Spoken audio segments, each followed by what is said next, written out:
Au nom du Père et du Fils et du Saint-Esprit. Amen. Mon Seigneur et mon Dieu, je crois fermement que tu es ici, que tu me vois, que tu m'entends. Je t'adore avec profonde révérence, je te demande le pardon de mes péchés et la grâce de faire avec profit ce moment de prière.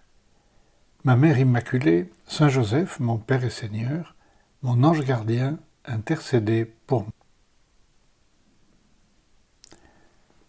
Je ne sais pas si vous vous êtes déjà émerveillé lors d'une balade en montagne, par exemple, devant l'eau des torrents, des ruisseaux, qui deviennent ensuite des fleuves et des rivières, et qui coulent en abondance. Et on se demande parfois, enfin il y a peut-être que moi qui me se pose cette question, qui peut-être d'ailleurs est une question un peu stupide, mais ça fait rien, je me la pose. Mais d'où vient toute cette eau? C'est absolument incroyable. D'où vient toute cette eau? Parfois, on se trouve devant aussi un mystère un peu plus important, comme par exemple la fontaine de Vaucluse. C'est du côté d'Avignon, dans le Vaucluse, comme son nom l'indique. Et c'est un endroit qu'on va visiter parce que c'est un trou béant d'où sort de temps en temps, pas toujours, une quantité impressionnante d'eau. Et là aussi, on se dit, mais d'où vient-elle? Je n'ai pas la réponse scientifique et je vais probablement là dire une petite sottise, mais c'est un mélange d'eau qui vient d'en haut et d'en bas. Mais pour qu'elle vienne de la terre, il faut d'abord qu'elle vienne d'en haut. Alors, la mer, les mers, l'eau s'évapore, l'eau se condense, l'eau tombe en pluie ou bien humidifie l'atmosphère avec les nuages, qui est de l'eau en suspension, et tout cela pénètre dans la terre, cela est filtré par la terre, et ça ressort comme de l'eau, souvent très pure et très belle à regarder. Voilà, j'ai pensé à cette image en lisant l'évangile d'aujourd'hui. Cette rencontre entre Jésus et Nicodème, lorsque Jésus dit à Nicodème, « Amen, amen, je te le dis, à moins de naître d'en haut, on ne peut voir le royaume de Dieu. » À moins de naître d'en haut. Voilà qui provoque la stupeur de Nicodème, qui répond en toute simplicité au Seigneur, « Mais comment un homme peut-il naître quand il est vieux? Peut-il entrer une deuxième fois dans le sein de sa mère et renaître ?» Alors évidemment, Nicodème pense à une naissance physique.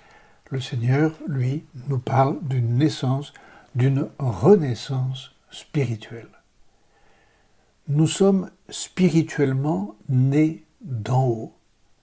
L'eau du baptême, cette eau qui elle aussi vient d'en haut, a été versée sur notre tête le jour de notre baptême, avec des mots qui eux aussi viennent d'en haut, parce que c'est Dieu qui les a voulus, et c'est l'Église qui les a fixés.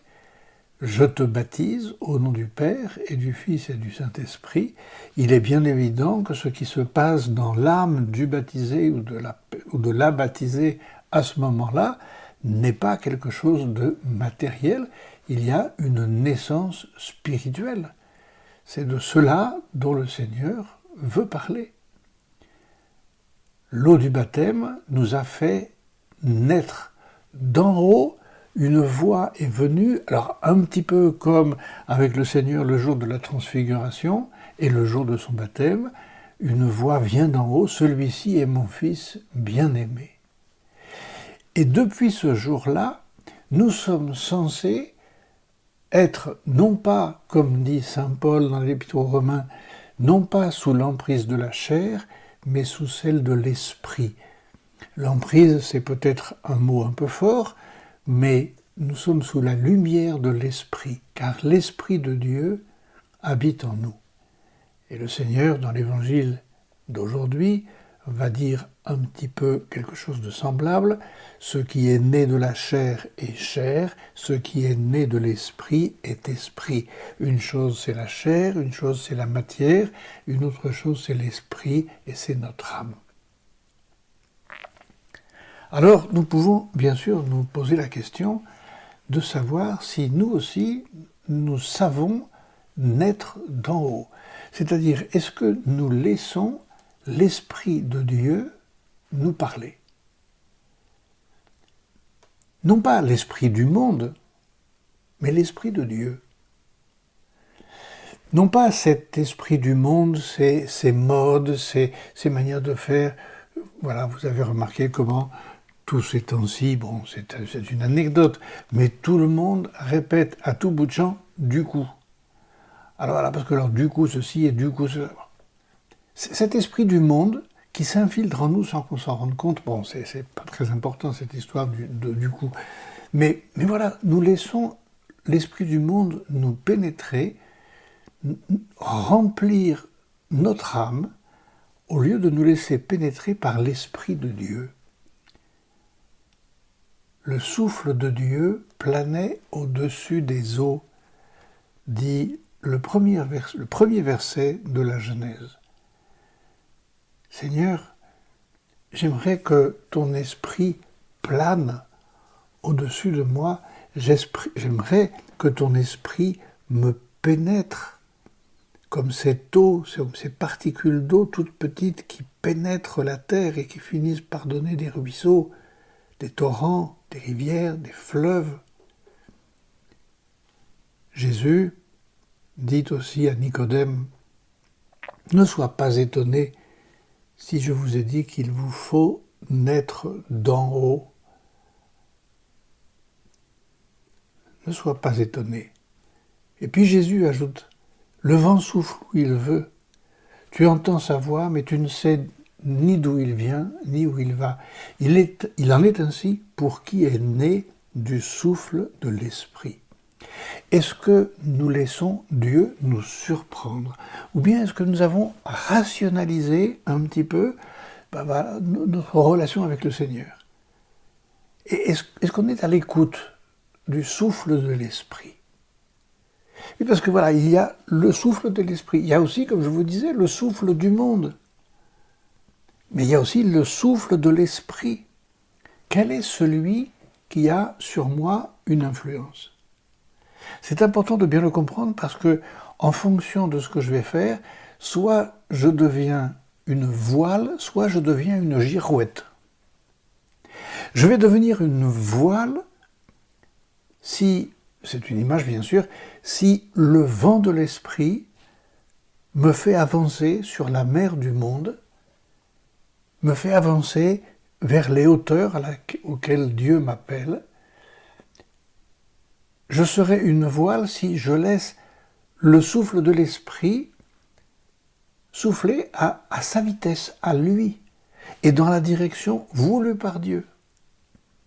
Mais je peux aussi, et c'est beaucoup moins rigolo, enfin c'est beaucoup plus dramatique on va dire, si je suis une girouette, si je me laisse influencer par le vent de la mode qui tourne. Et alors, voilà, par le vent de la facilité. Et c'est un vent, celui-là, le vent du monde, qui me fait tourner dans tous les sens, et parfois même dans le mauvais sens. Alors voilà l'alternative qui s'offre à moi et que le Seigneur, au fond, nous propose dans l'évangile d'aujourd'hui. Voile ou girouette? Poussé par le souffle de Dieu ou poussé par le souffle de la dernière personne qui a parlé de la dernière affirmation à la mode, du dernier auteur qui vient de publier un article? Est-ce que je vais chercher ce souffle qui vient d'en haut? Et ce souffle qui vient d'en haut, où est-ce que je vais le trouver? Dans la prière. Dans la prière. Lorsque je me mets en présence de Dieu et que je demande au Seigneur, je ne vais pas avoir évidemment d'illumination, il n'y aura pas d'apparition, mais le souffle de Dieu me parlera. Le souffle de Dieu, je vais le trouver dans les paroles du pape. Le pape, qui est le vicaire du Christ, quand il parle, c'est le souffle de Dieu. Et puis le souffle de Dieu, je vais le trouver aussi dans l'accompagnement spirituel. Je vous encourage, si ce n'est pas déjà fait, à avoir, comme disent les jeunes, un perspi. Parce que c'est là, c'est lui qui va nous indiquer ce que Dieu veut pour nous. Enfin, c'est lui qui va nous l'indiquer, et puis moi je comprendrai que Dieu me parle à travers lui. Et en toute liberté, je pourrai suivre ce vent-là qui me mènera au large. Avance au large, dit Jésus à Pierre, avec le vent, avec le souffle de l'Esprit, comme celui que la Vierge Marie a reçu et auquel elle a été docile. Je te remercie, mon Dieu, des bonnes résolutions, des actes d'amour et des inspirations que tu m'as communiquées dans cette méditation. Je te demande de m'aider à les mettre en pratique. Ma Mère Immaculée, Saint Joseph, mon Père et Seigneur, mon ange gardien, intercédez pour moi.